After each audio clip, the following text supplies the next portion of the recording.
Hello everybody, I'm Kate Cass, welcome to our edition of Let's Talk About, and welcome to the latest installment of To Infinity War and Beyond.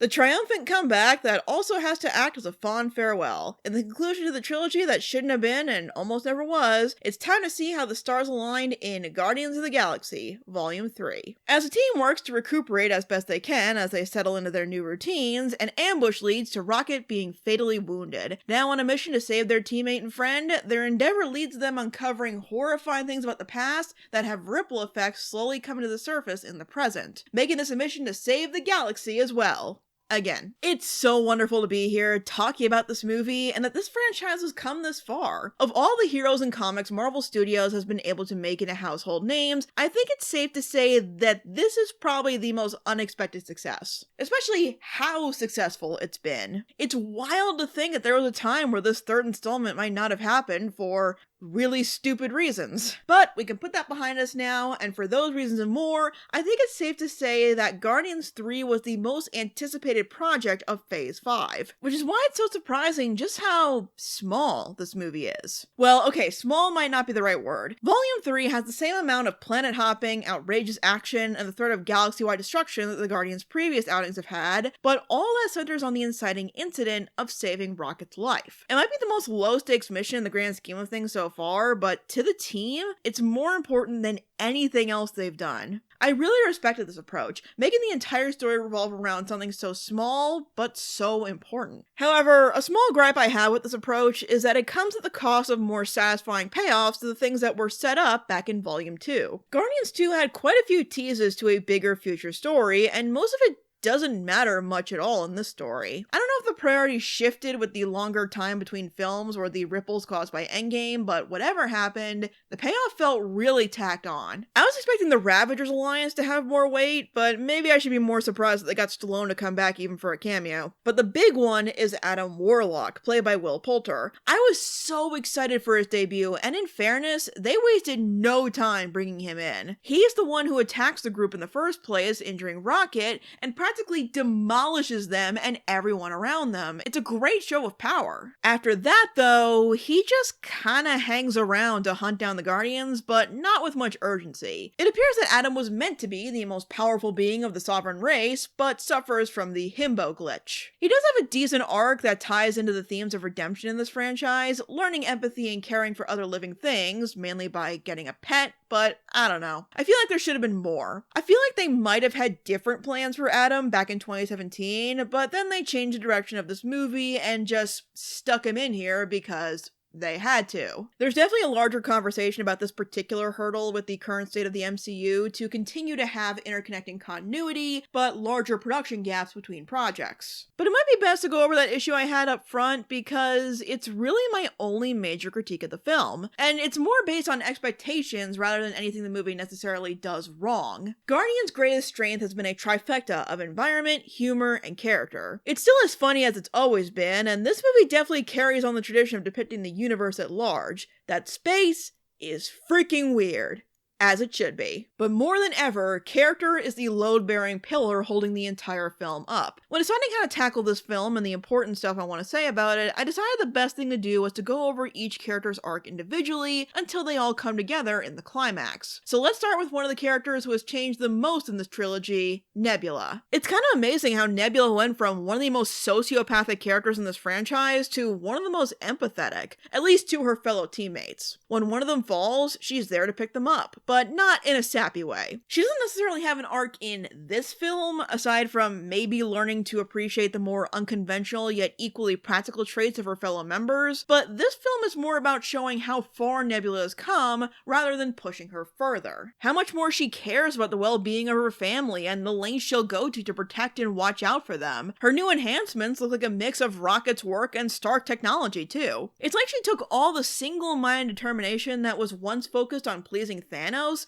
and channeled it into being more of a protector. It's really amazing to watch the end result of this transformation. I really loved it. I'd say Drax and Mantis have similar arcs, so we'll tackle them together. Mantis and Drax are often shoved to the side because the rest of the group thinks they're useless, and in fairness, they do mess things up quite a bit on this mission, which they get called out for a lot. The two mainly serve as a good comic relief duo for the majority of the film, until they are trapped with Nebula in the third act, and she loses her patience at having to carry this mission when paired up with her less competent teammates. They do have fun with Mantis' ability to get into people's heads, but I love that her empathetic nature isn't just exclusive to her powers. She's understanding when no one else wants to be. She values love and compassion in a group that has been hurt more than most. She's more interested in trying to understand her teammates rather than judge them for things they likely can't control. I called Groot the heart of the group back in movie 1, but now, without question, it's Mantis. Along with highlighting her flaws, this movie gives that side of Mantis plenty of time to shine, and it gets the group out of some of their toughest situations. Drax's utility was perhaps the most unexpected for me, but an angle I really appreciate. For the most part, Drax is Draxing it up. He's got the best lines, doesn't have anything meaningful to offer in terms of strategy, and punches things that get in his way. But he can communicate in a way most people don't. Usually that's for comedic purposes or just to cause problems, but it becomes essential to helping the group save some alien children. Drax being a father is usually brought up to address or dwell on the tragedy of the loss of his family, but I really like this shift on letting his history as a dad come out in a positive way, to help helpless beings in need in a way that makes them feel better. It's a great way to demonstrate that Drax's way of expressing himself can be just as life-saving as beating up a bunch of guards. Nebula is a great warrior and ally, but it's Drax and Mantis' skills that she dismissed that help them through the obstacles in the third act. It's something that goes a long way towards making sure everyone on the team feels essential. Then there's the interesting case that is Gamora. Probably the toughest corner the last couple Avengers movies painted the Guardians of the Galaxy into was the loss of Gamora. That threw them quite the lemon, but James Gunn had a real lemonade response to it. The past version of Gamora stuck around after the time travel kerfuffle of Endgame. I gave up trying to understand how that's possible a while ago, but as a result,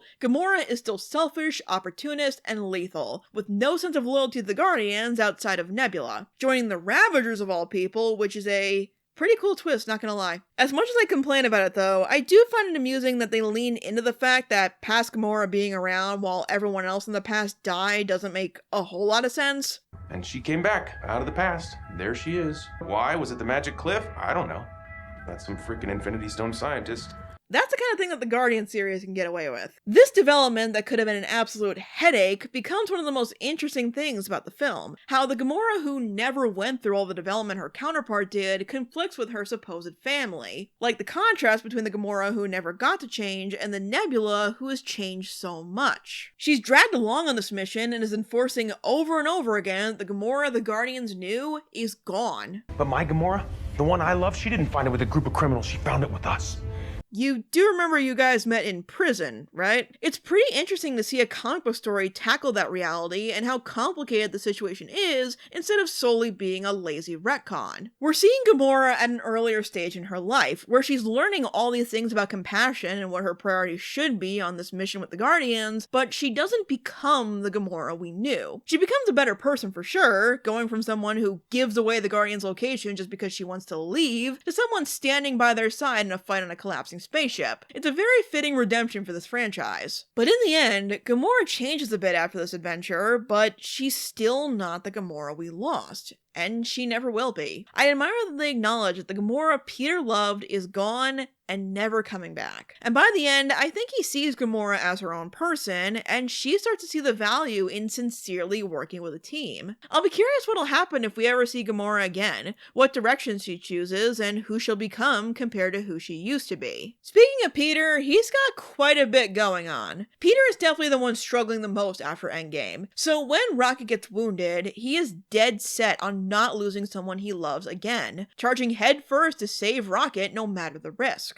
It's admirable in a sense, and I think shows just how much more heroic Peter has become since we first saw him. Don't get me wrong, Peter's always had a sentimental side, but the steps he's taken with things like communicating well with innocent bystanders, having standards on killing, going out of his way to coordinate a rescue of all living beings aboard an alien ship, and free falling from another ship in launch to get the component they need to save Rocket, yeah, I think he's come a long way from the guy doing easy, morally ambiguous jobs for a quick buck. But there's an underlying motivation with Peter to focus on the mission and ignore some of the more difficult subjects, from having to deal with possibly losing Rocket to dealing with losing Gamora while she's technically walking alongside them again, to some loved ones he left behind. One of the critiques of Endgame that was rather small in the grand scheme of things, but you heard a lot of people mention it, was that the Guardians are on Earth for a decent amount of time, and Peter has no reaction to being on Terra soil for the first time since he was abducted. Now, unlike Gamora, this is an easy thing to handwave away. There just wasn't time for such a big idea, and that movie wasn't Peter's story. But like Gamora, Guardians 3 takes this smaller element of Endgame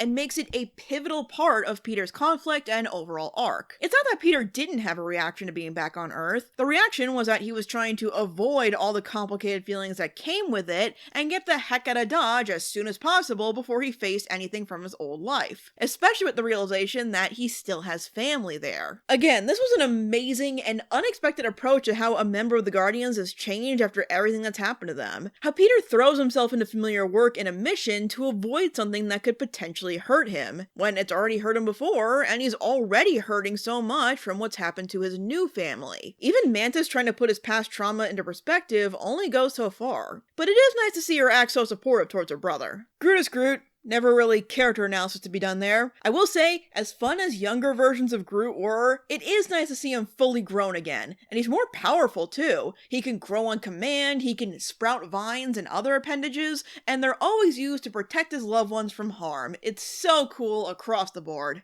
Don't know if I love that Groot said actual words though. I love you guys. That doesn't feel right to me. Which brings us to Rocket. I don't think it's a hot take to say that Rocket is the most popular Guardian of the Galaxy, so it's already a pretty bold approach to have your most popular character out of commission for a majority of this final installment. But it's a risk that pays off, not just because this whole plot revolves around how much the rest of the team loves him and will go out of their way to help him, but in order to save his life, they have to learn more about where he came from and how he wound up the way he did. Rocket is the Guardian we know the least about, at least when it comes to his history before joining the group. We've gotten hints of his past that you could put certain pieces together with, but nothing direct. So the idea of finally getting to hear that story is pretty exciting and interesting. But in practice, it's... oh man. There's no great way to segue into this. Rocket is the end result of perhaps the worst animal cruelty in the galaxy. I think we all knew he was the mutated result of some kind of genetic experimentation, but when the Guardians uncover what exactly that entailed and Nebula says this is worse than what Thanos did to me. That really puts what he went through in perspective, doesn't it? The most memorable part of this movie are these flashbacks of Rocket's past growing up in this environment. How small and scared he once was. How his genius and aptitude for engineering formed early on and excels beyond what his creator anticipated, and the friends he made in captivity. Rocket's fellow experiments are a very bizarre but endearing little group. They're finding the positive side of the situation alongside each other, playing together, comforting each other, and dreaming of a brighter future. It's this desperately needed warm spot in Rocket's past, and it's easy to get swept away in it. But like any Guardians movie, it's all fun and laughs until it's not. And the darker side comes from Rocket's creator, the villain of this film. Yeah, it's not Adam Warlock or even the sovereign race who made him. They were all merely pawns of the High Evolutionary, played by Ncuti Iwuji. I wouldn't say he is one of the more memorable villains in the MCU by any stretch, but he is definitely up there as one of the cruelest. The High Evolutionary is not just the villain, but because it's the MCU, also an abusive, manipulative father figure. You know, kind of like Dreykov, just on a cosmic scale. Rocket and his friends are the result of the High Evolutionary's attempts to create some form of a perfect species, mutating animals to fit his ideal mold, and when they don't align with his vision, they are disposed of in the cruelest ways imaginable. Rocket stood out because his intelligence exceeded his parameters, even able to help his creator with the difficulties he was having with his experiments. He puts all these ideas in their heads, especially Rocket's, about this perfect world they'll live in made just for them. But eventually, it's revealed that Rocket and his friends are not meant to be a part of this perfect world, and the moment where that becomes clear to Rocket is truly devastating. He only valued Rocket as a method to study or to take advantage of, because without his intelligence, all he is a freak of nature, cast aside by the very person that made him what he is. It shines a really tragic light on Rocket's past insecurities, getting defensive and aggressive when people called him a freak or weaker than them, just overall inferior. Because the first time he heard that, it was from the person who brought him into the world as he is, telling him he had no real place in it. You could practically see the very moment Rocket started to become the cynical, resentful, sensitive outcast he's been all this time. Rocket is always well animated, but the presentation here is just superb. It may be inevitable, but watching Rocket go from this wistful, innocent creature working towards a bright future to a cynical outcast who learned all too quickly how cruel and unfair the universe can be is incredibly devastating, especially seeing firsthand what Rocket lost, gaining his freedom at the cost of losing his friends, and proving just how disposable they all are to their creator. It was the final point of transformation for Rocket, where he's free,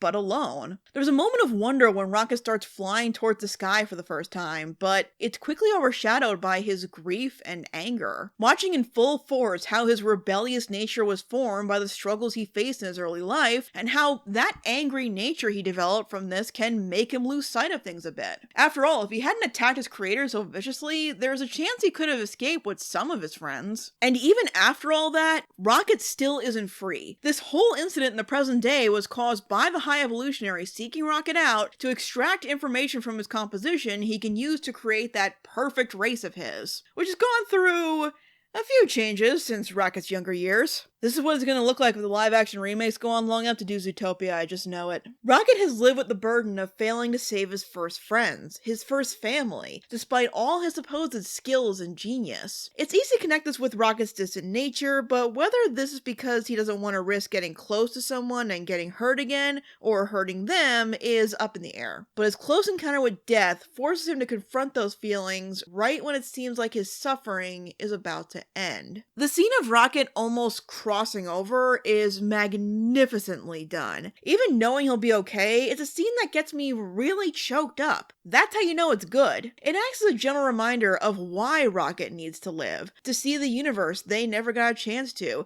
stop his creator from destroying any more lives, and to not leave his new family with the same hole that tears him apart inside all the time, making the various reunions once he's okay feel so warm and full. Like I said, the High Evolutionary isn't the most groundbreaking villain in the MCU. He's definitely in the weaker half of the tier list. But what I find the most memorable about him is the futility in his ultimate goal and the distant cruelty he will enact to get it. Take this planet he's created. We get what at first seems to be a wholesome glimpse into this full society he's created, but the more we see, the more the facade is broken down. This perfect world is riddled with poverty, crime, and greed, just like every other society in the universe. But instead of trying to use his great amount of power and resources to help those creatures in need, he in fact places the blame on the creatures and torches an entire planet of living beings to cover the imperfections in his experiments without a moment's hesitation. To him, perfection doesn't mean creating the best possible example of life in the universe, or nurturing life already here to reach its full potential. It's something to be molded into his specific standards, and when they fall even slightly short of that, the slate is wiped clean, and the process begins again. Because everything is lesser than him until he is ready to deem them worthy. There is no God! That's why I stepped in! Dude, you are one seriously crazed up Fruit Loop. In a way, it's kind of the antithesis of how the Guardians grew. They come from all sorts of backgrounds where they were lost, cast out, or dismissed as lesser, and their development through this whole franchise has been to become better, not in spite of those things that made them outcasts, but finding situations where those things can thrive and they can feel good about themselves. What makes Rocket special isn't anything the High Evolutionary put in him, it's his own ingenuity that his enhancements just accelerated. During his time in captivity with his original friends, Rocket describes what he wants their future to look like, seeing the sky and traveling among the stars. While that didn't work out the way he expected, he does eventually get that future with the Guardians. He's found an environment surrounded by people who value everything about him, brains, guns, scars, and all. Even with how big the cast has gotten, Guardians 3 does an excellent job at making sure each member of the team gets a chance to contribute something meaningful to the fight. Even Kraglin gets a moment of inspiration. Use your heart, boy. Did they invite Michael Rooker back and put him in full makeup to stand in a corner for 10 seconds and say one line? Boy, he must really love this part. This movie is all about doing what the Guardians of the Galaxy do best. Charge into a fight that is probably way too big for them to deal with and hope that dedication, ingenuity, and dumb luck will get them out alive. Seeing them all united again to save as many outcasts as possible from the clutches of someone who only seeks to use them really signifies how far we've come from that first team-up of convenience. With comic-accurate uniforms to boot. Oh my gosh, they look so cool. This is where a lot of the Guardians' best contributions as team members become essential to the mission, but most of all, it's so cathartic to see Rocket involved in the fight after he was out of commission for most of the film. He could take the opportunity to go after his creator on a sort of revenge mission, but instead, faced with the chance to be there for some of his creator's experiments in a way that no one was there for him and his friends, he protects them, no matter what it takes. After being so driven by self-preservation and looking out for himself ever since he ran away, this is a noble effort that's both so unlike him, yet perfectly in character. Exemplified when he finally does come face to face with the High Evolutionary again. It's a shorter confrontation than I would have liked, honestly. I feel like it could have gotten a bit deeper, but what's there is remarkable. After all this time, the High Evolutionary sees Rocket as just a pawn in his grander plans that still haven't come to fruition. Nothing's changed for him, but a lot has changed for Rocket. And faced with a being who put him through so much, he stands up to him and accepts and declares who he really is. Not what the High Evolutionary made him into, but what he's always been. The name's Rocket. Rocket Raccoon. Plus, this time, Rocket has something he didn't have in the last fight with his creator. Backup. Against someone who hailed himself as a god, but in the end, was so frail. It's an excellent climax, very symbolic of how the Guardians of the Galaxy have changed and evolved individually and as a team throughout their adventures together, and that means it's the perfect time for them to go their separate ways. Wait, what? Yet somehow both a shock and an inevitability with this being the last film in the franchise. I know people can get upset at the trope of the found family breaking up, which I understand, but to me, this felt right. Thanks to each other, they all feel ready to take on new challenges they never would have before. For Peter, he's been running away from the things that hurt him out of fear they'd hurt again. He's lived in space far longer than he lived on Earth. It's practically a foreign place to him now, but he decides to go back to see his original family while he still can. And it may have taken us far too long to get Peter back on Earth, but man did they make it all worth it with that wonderful reunion with his grandfather. For Mantis, now that she's become more bold and courageous, the next step is becoming more independent. She's lived her life in servitude, and the fact that she wants to see more on her own shows how much more brave she's become, and that whatever she does next, she'll be okay. While Drax and Nebula stay on Nowhere, they stay to help the new refugees flourish. Not fueled anymore by vengeance towards the things that hurt them, but working to build better lives for the innocent and displaced who need them the most. But Rocket and Groot continue the legacy of the Guardians of the Galaxy, fighting off oppressors and rounding up fellow outcasts who want to do the same. After feeling inferior and like a lesser being for so long, compensating with displaced aggression, Rocket is given the highest position in the team because he's the most qualified to keep the Guardians going. And Groot is just along for the ride, as usual. No matter what happens, no matter how near or far the original members go, it's clear the Guardians of the Galaxy will always live on. Overall, Guardians of the Galaxy Volume 3 is an incredible final installment in this trilogy that represents why the Guardians became so successful in the first place. It's funny, imaginative, freaking weird, and high tier with its production value. And perhaps more than ever, it shows off the heart of these reformed characters and how facing hardship isn't as hard as it used to be because they don't have to do it alone anymore, even when they're apart. This is the best display I've seen of their teamwork. They're all so well utilized, and considering how large the cast has gotten, that's no small feat. Also, we finally got an F-bomb in one of these. I know people have wanted that. It was kind of underwhelming, though, if you ask me. It has some speed bumps trying to tie in loose plot threads from Volume 2 into the movie story, but is a magnificent follow-up to the events of Endgame. The villain isn't particularly memorable on his own, but what he elicits in our heroes brings out some of the most emotionally powerful moments in this entire franchise. The cast is giving it their all, especially Bradley Cooper, who might have been given the toughest assignment of the bunch. The visuals are stunning, even when they look cheap, just like pulp-style sci-fi should, and the soundtrack, as usual, is an absolute bop. The Guardians of the Galaxy can now stand proudly alongside Captain America as a solid contender for the best trilogy in the Marvel Cinematic Universe. While I very much doubt this is the last we've seen of the Guardians, in fact, both credit scenes imply future adventures with at least some of them, if this was their last appearance in the MCU, I think I'd be okay with that. It just feels so complete in the comfort that even if we never see these characters again, they'll still be having many adventures across the galaxy. Thanks for watching, everyone. Definitely let me know what you thought of Guardians of the Galaxy Volume 3 in the comments below. That's why the series is called Let's Talk About. I'd like to give a very special thanks to my patrons who help support my content, including Jinx Productions, and Wait in the Wings. If you'd like to join these fine people in supporting my content while getting cool exclusive perks, you can check out my Patreon page at the link in the description, as well as my other social media if you'd like to check any of those. Thank you so much again for watching, and I will see you guys next time. This is my family. I found it all on my own. It's little and broken, but still good. Yeah, still good.